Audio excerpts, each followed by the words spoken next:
दोस्तों नमस्कार, real prediction में आपका स्वागत है। आज हम बात करेंगे तुला लग्न में सभी ग्रहों के फल व उपाय के विषय में। हम इसे तुला लग्न की जन्म पत्रिका के माध्यम से समझेंगे।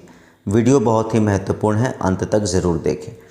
इससे पहले कि हम अपनी चर्चा को आगे बढ़ाएं, आपसे नम्र निवेदन है कि चैनल को लाइक व सब्सक्राइब कर हमें प्रोत्साहित करें। दोस्तों, तुला लग्न की जन्म पत्रिका में प्रथम भाव, जिसे लग्न कहा जाता है, वहाँ 7 नंबर लिखा होता है। हमारे सामने जो जन्म पत्रिका है वह तुला लग्न की है। तुला लग्न के लिए शुक्र, बुध और शनि योग कारक ग्रह माने जाते हैं। शुक्र तुला लग्न में पहले और 8वें भाव का स्वामी है। बुध तुला लग्न में 9वें व 12वें भाव का स्वामी है। तुला लग्न के लिए मारक ग्रह, जिसे शत्रु ग्रह भी कहते हैं, बृहस्पति, मंगल और सूर्य है। बृहस्पति तीसरे और छठे भाव का स्वामी है। मंगल तुला लग्न में दूसरे और 7वें भाव का स्वामी है। सूर्य तुला लग्न में एकादश भाव का स्वामी है। दोस्तों, सबसे पहले हम बात करते हैं तुला लग्न की जन्म पत्रिका में शुक्र के फल के विषय में। शुक्र तुला लग्न की जन्म पत्रिका में पहले और 8वें भाव के स्वामी हैं। लग्नेश होने के कारण शुक्र तुला लग्न के लिए अति योग कारक ग्रह माने जाते हैं। जन्म पत्रिका के पहले, दूसरे, चौथे, 5वें, 7वें, 9वें, 10वें और एकादश भाव में शुक्र उदय अवस्था में अपनी दशा अंतर्दशा में अपनी योग्यतानुसार शुभ फल देते हैं। जन्म पत्रिका के तीसरे, 8वें, छठे और 12वें भाव में उदय अवस्था में शुक्र अशुभ फल देते हैं। दोस्तों, तुला लग्न में शुक्रदेव विपरीत राजयोग में नहीं आते, क्योंकि वह लग्नेश भी हैं, इसलिए वह बुरे भावों में दशा अंतर्दशा में अशुभ फल ही देंगे। यदि शुक्र तुला लग्न की जन्म पत्रिका के किसी भी भाव में सूर्य के साथ अस्त हो, तो तुला लग्न के जातकों को शुक्र के बल को बढ़ाने के लिए हीरा या ओपल पहनना चाहिए। शुक्र की अशुभता दूर करने के लिए शुक्र से संबंधित दान व पाठ करने चाहिए। अब हम बात करेंगे तुला लग्न में मंगल के फल के विषय में। मंगल तुला लग्न में दूसरे और 7वें भाव के स्वामी हैं। अष्टम से अष्टम नियम के अनुसार मंगल तुला लग्न के लिए मारक ग्रह माने जाते हैं। जन्म पत्रिका के किसी भी भाव में मंगल अपनी दशा या अंतर्दशा में अपनी योग्यतानुसार अशुभ फल देंगे। जन्म पत्रिका के किसी भी भाव में बैठे मंगल की अशुभता दान व पाठ से कम कर सकते हैं। मंगल का रत्न मूंगा तुला लग्न के जातकों को कभी नहीं पहनना चाहिए। जन्म पत्रिका में मंगल यदि कहीं से भी अपने घर को देख रहे हैं तो वह अपने घर को बचाएंगे। तुला लग्न की जन्म पत्रिका में गुरु का फल। दोस्तों, गुरु तुला लग्न की जन्म पत्रिका में तीसरे और छठे भाव का स्वामी है। गुरु लग्नेश शुक्र के विरोधी दल के माने जाते हैं, इस कारण वह जन्म पत्रिका के मारक ग्रह माने जाते हैं। जन्म पत्रिका के सभी भावों में गुरु यदि उदय अवस्था में बैठे हों तो अपनी दशा अंतर्दशा में अपनी योग्यतानुसार अशुभ फल देंगे। जन्म पत्रिका के छठे, 8वें और 12वें भाव में बैठे गुरु विपरीत राजयोग के कारण शुभ फल देने की योग्यता भी रखते हैं। विपरीत राजयोग हो जाने के लिए शुक्र का जन्म पत्रिका में मजबूत होना जरूरी है। अब हम समझते हैं तुला लग्न की जन्म पत्रिका में शनि के फल के विषय में।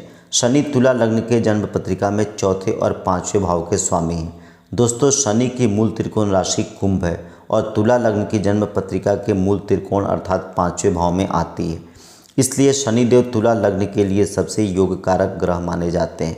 जब शनि जन्म पत्रिका के पहले, दूसरे, चौथे, 5वें, 9वें, 10वें और एकादश भाव में बैठे हों, अपनी दशा अंतर्दशा में शनिदेव अपनी योग्यतानुसार शुभ फल देंगे। यदि शनि जन्म पत्रिका के तीसरे, छठे, 7वें, जहाँ वे नीच के होते हैं, 8वें और द्वादश भाव में बैठे शनिदेव उदय अवस्था में हैं, तो वह अपनी योग कारकता खो देते हैं और अशुभ फल देते हैं। तुला लग्न की जन्म पत्रिका में शनिदेव यदि अस्त हो तो शनि का रत्न नीलम पहनकर शनि के बल को बढ़ाया जाता है। शनि की अशुभता दान व पाठ करके कम किया जा सकता है। दोस्तों, अब हम बात करेंगे तुला लग्न में चंद्रमा के फल के विषय में। दोस्तों, चंद्रमा तुला लग्न की जन्म पत्रिका में दशमेश है। चंद्रमा लग्नेश शुक्र के विरोधी दल के हैं। जन्म पत्रिका के अच्छे भाव के स्वामी होने के कारण चंद्रमा एक समग्रह माने जाते हैं। जन्म पत्रिका में अपनी स्थिति के अनुसार चंद्रमा अच्छा और बुरा दोनों फल देते हैं। जन्म पत्रिका के पहले, चौथे, 5वें, 7वें, 9वें, 10वें और एकादश भाव में स्थित चंद्रमा अपनी दशा अंतर्दशा में अपनी योग्यतानुसार शुभ फल देंगे। यदि चंद्रमा जन्म पत्रिका के दूसरे, तीसरे, छठे, 8वें और 12वें भाव में बैठे हो तो चंद्रमा को अशुभ माना जाता है। यहाँ बैठे चंद्रमा की अशुभता को दूर करने के लिए चंद्रमा के दान व पाठ करना चाहिए। चंद्रमा की दशा अंतर्दशा में कामकाज में वृद्धि के लिए उनका रत्न मोती पहना जाता है, परंतु हीरा, नीलम और पन्ना के साथ मोती नहीं पहना जाता है। दोस्तों, अब हम बात करेंगे तुला लग्न की जन्म पत्रिका में बुध के फल के विषय में।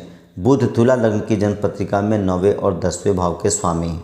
बुध की साधारण राशि मिथुन तुला लग्न की जन्म पत्रिका के मूल त्रिकोण भाव में आती है।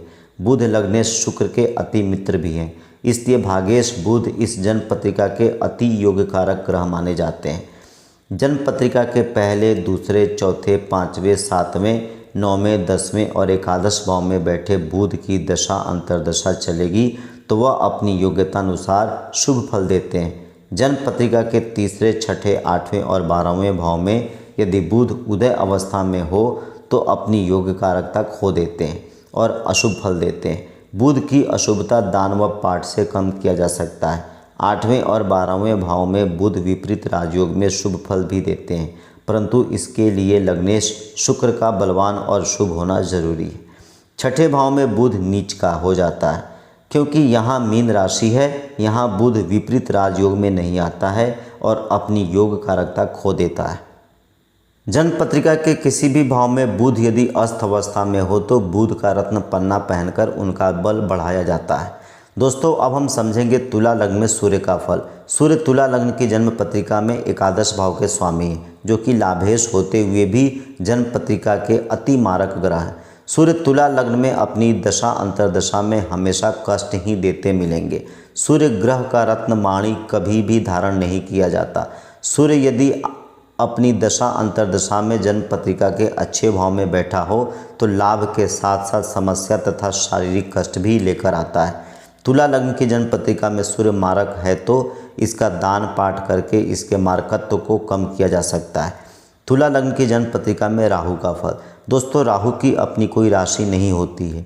राहु अपनी मित्र राशि और शुभ भावों में ही शुभ फल देते हैं। राहु यदि जन्म पत्रिका के पहले, चौथे, 5वें या 9वें भाव में बैठे हों तो अपनी दशा अंतर्दशा में अपनी योग्यता अनुसार शुभ फल देते हैं। जन्म पत्रिका के दूसरे, तीसरे, छठे, 7वें, 8वें, 10वें, 11 तथा 12वें भाव में राहु मारक बन जाते हैं। राहु का रत्न गोमेद तुला लग्न के जातक को नहीं पहनना चाहिए। राहु की दशा अंतर्दशा में राहु का दान व पाठ करके मारकत्व कम किया जाता है। दोस्तों, अब हम बात करेंगे केतु के फल के विषय में। राहु की तरह केतु की भी अपनी कोई राशि नहीं होती है। केतु अपनी मित्र राशि तथा शुभ भाव में ही शुभ फलदायक होते हैं। केतु तुला लग्न के पहले, दूसरे, चौथे, 5वें भाव में शुभ फल देते हैं। केतु जन्म पत्रिका के तीसरे, छठे, 7वें, 8वें, 9वें, 10वें, 11 तथा 12वें भाव में मारक बन जाते हैं। तुला लग्न के जातकों को केतु का रत्न लहसुनिया कभी भी नहीं पहनना चाहिए। केतु की दशा अंतर्दशा में केतु का दान व पाठ करके उसके मारकत्व को कम किया जा सकता है। इसी प्रकार के अन्य वीडियो के लिए कृपया चैनल को लाइक और सब्सक्राइब करें। किसी भी प्रकार के ज्योतिषीय परामर्श के लिए आप दिए गए नंबर पर संपर्क कर सकते हैं। धन्यवाद।